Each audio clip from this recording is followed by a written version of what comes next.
heading to Naog Park in Scranton, PA.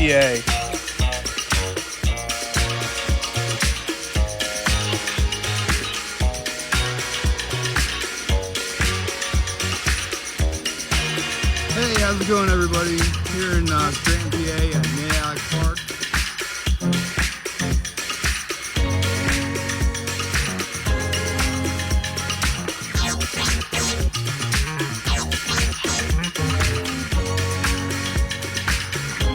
This is pretty cool. Brooks Coal Mine, Saturdays, 10 a.m. to 5 p.m. They do free tours of the coal mine. I'm gonna go check that out. Anthracite coal. This is a map of the state of Pennsylvania, almost shaped like this. Scranton, Philadelphia, Pittsburgh, Lake Erie. It's the only area right here where anthracite coal is found in the entire United States. Other countries in the world have it as well.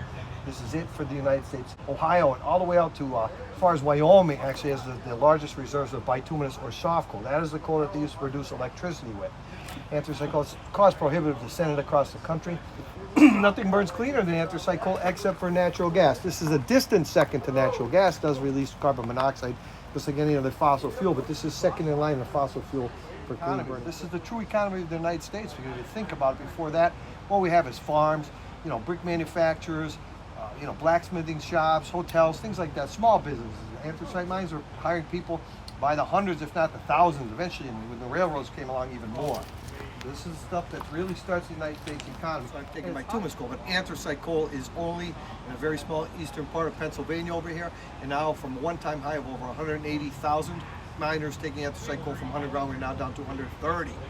As of March, there was 4 companies. After March, we lost 1. Now we're down to 3. It's all about controlling ground, because if we didn't, we would burn every tree. We were already in what was known as an energy crisis back then.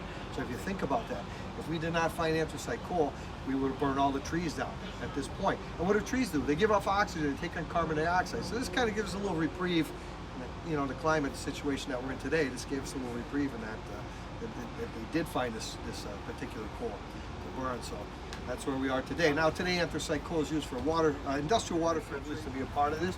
So this was closed since I was a kid, 1975. Closed almost nearly 50 years. So when we opened it up, there was water issues in there. The rails were all rotted. The sills were rotted, the timbers were rotted, the electrical system was shot, the coal car that was in there was rotted, everything was in terrible condition. There's some roof foam.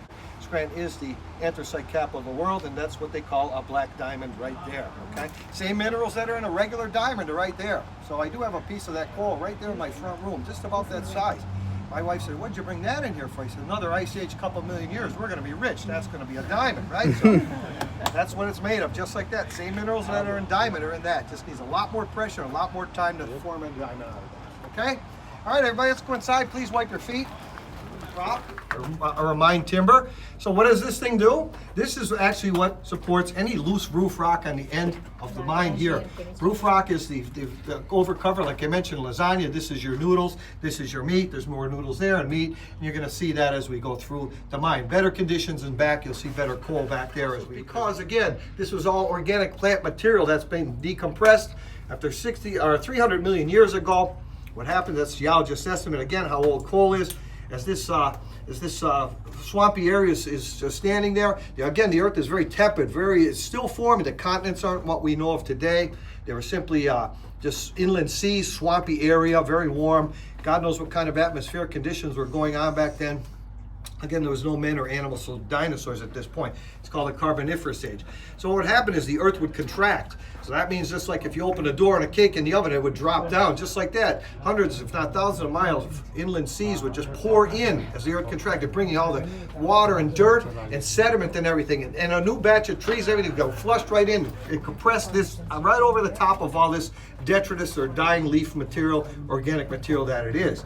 And that's your sandstone. That one produces your layer of coal, the noodles of the lasagna, like I said. So this was the covering that happened. Now, in the growth of the Appalachian Mountains, a lot of pressure comes down. So think about this like wet cement. So any of these markings up here that you would see from wood, that's 300 million year old fossilization that was left. That coal simply fell away in little pieces. It didn't come down in logs. You wouldn't even recognize it today. It's been under such enormous pressure. But just like a wet handprint in cement, those trees left their marks right here in the roof of the mine. Right here. There you can actually see where a tree lied. Right there is the fossil from the tree. You can see the stump of the tree right there, the bark, the timber. Huge crack in the sandstone right here, maybe a million years ago. or so. It goes up about 4 feet. We're about 20 feet underground here. At the most, we'll be about 40 feet. Artist's rendering of what the Earth would look like. Don't believe my friends back there. They're going to say Mark took that picture. I did not. I'm not that old. As you can see, it was very swampy back then. And this is the fossil that left behind in the roof in this particular mine right there. That's what it looks like. Those coal cars out in the original days before they had the battery operated, electrically operated mine motors. So mules are housed underground. There you go. Simply, it's a whale oil lamp.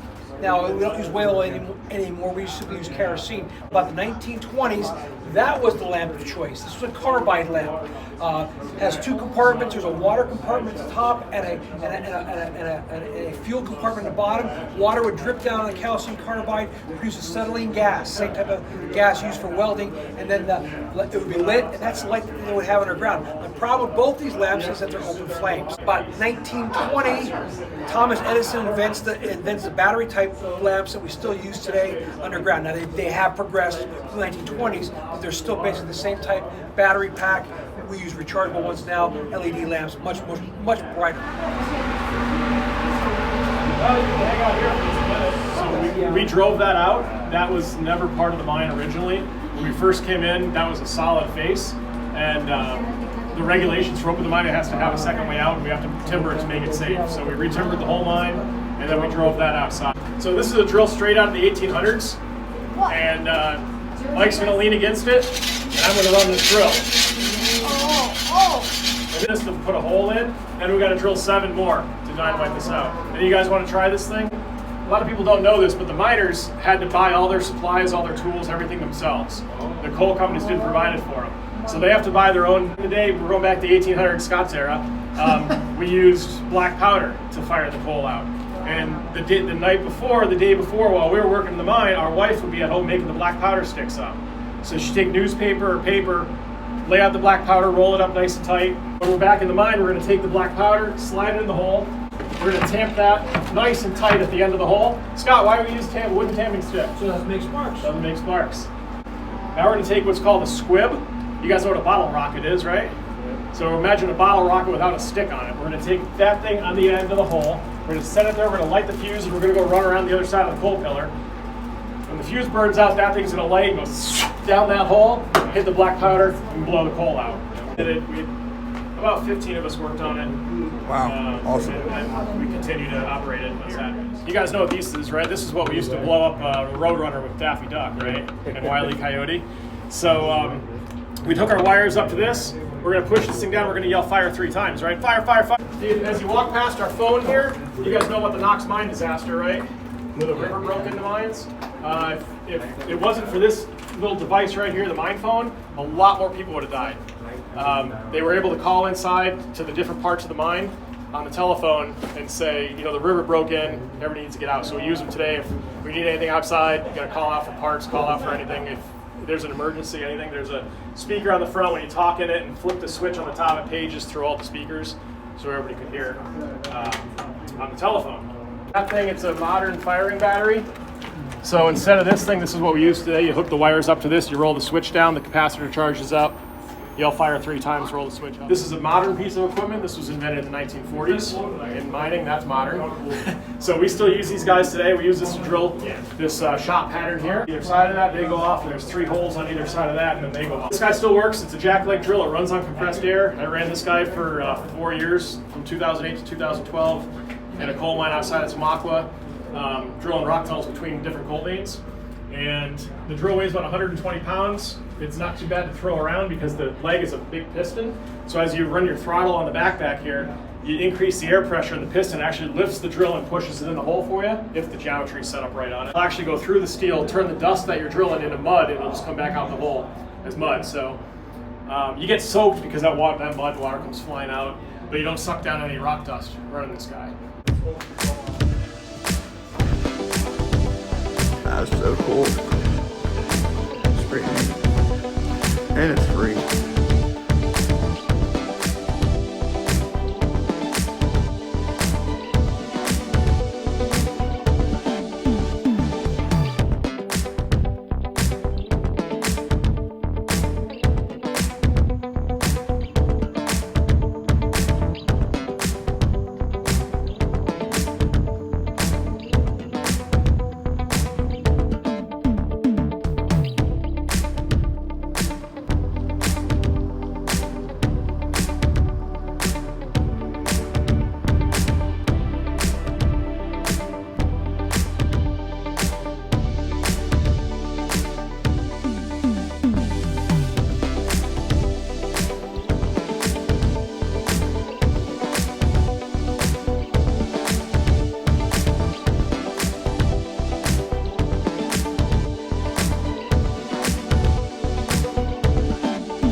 park is huge.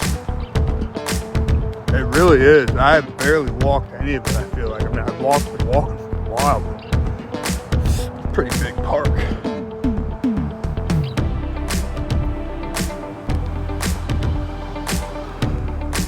This looks like a nice spot for lunch. So I got tuna salad and chicken salad. I love these packs because you don't have to keep them refrigerated. You can have them in any temperature and they will be perfectly fine. Obviously for backpackers, I know when I go backpacking, I take these with me, and these kind cereal bars are good. I think I haven't had the tuna one yet. I've had a couple of these chicken salads already from a couple of different companies, so I'm gonna try this bumblebee tuna salad. Kind of looks pretty gross, to be honest with you, but a lot of this stuff looks kind of gross. I mean, I don't know. It's good. I like it. All right.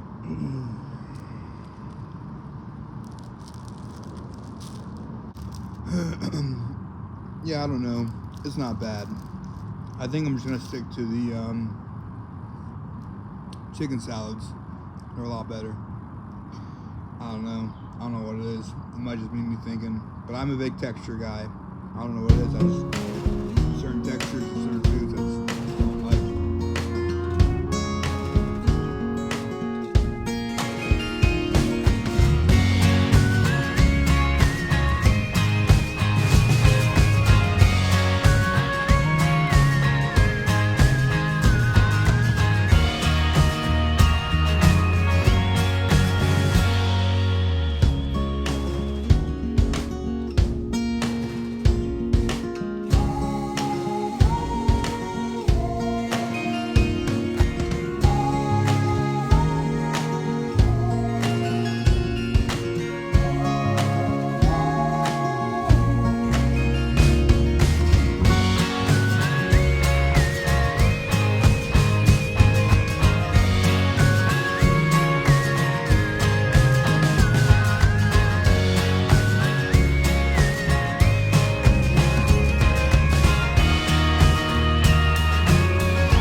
Down there. It's definitely gonna be a part 2 for just another time. I'll be back to go over and check out. Well, there you have it, guys. I walked around 4 hours here and I still have a lot more that I haven't gone to. So I did just check this place out. I went inside and it is $10, but just a little bit that I seen in there, and there's like 2 stories or 2 floors. I'm definitely coming back to pay $10 to go into this museum.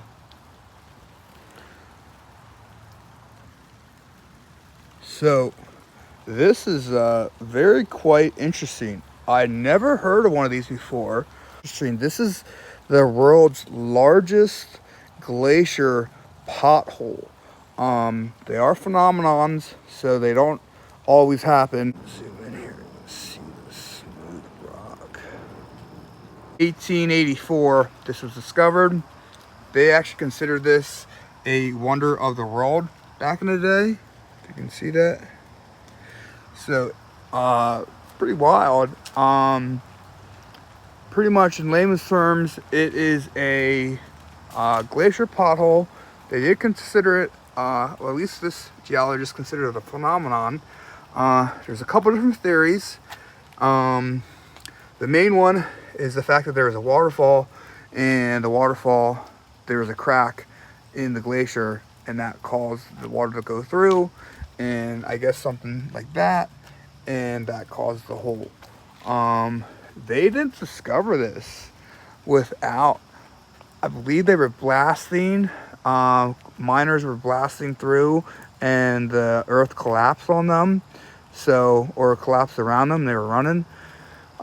It's pretty close, like we're right up here, and then Scranton's all this area here, and then the park that I was just at was here. This is like really cool that they have a platform, and it literally is like over top of it, so you can see inside. So this is really Hey everyone, I hope you're enjoying the video so far. I gotta come back to this park. There's just so much to do, so much to be there. I was there for almost 4 hours and I just still couldn't record everything. There's just a ton to see there and I gotta go back. I did stop at the Glacier Pothole, so this is gonna be in the video and it's really cool. You gotta come check this place out as well. They're both in like a half-hour distance from each other. They're both up in the Scranton area.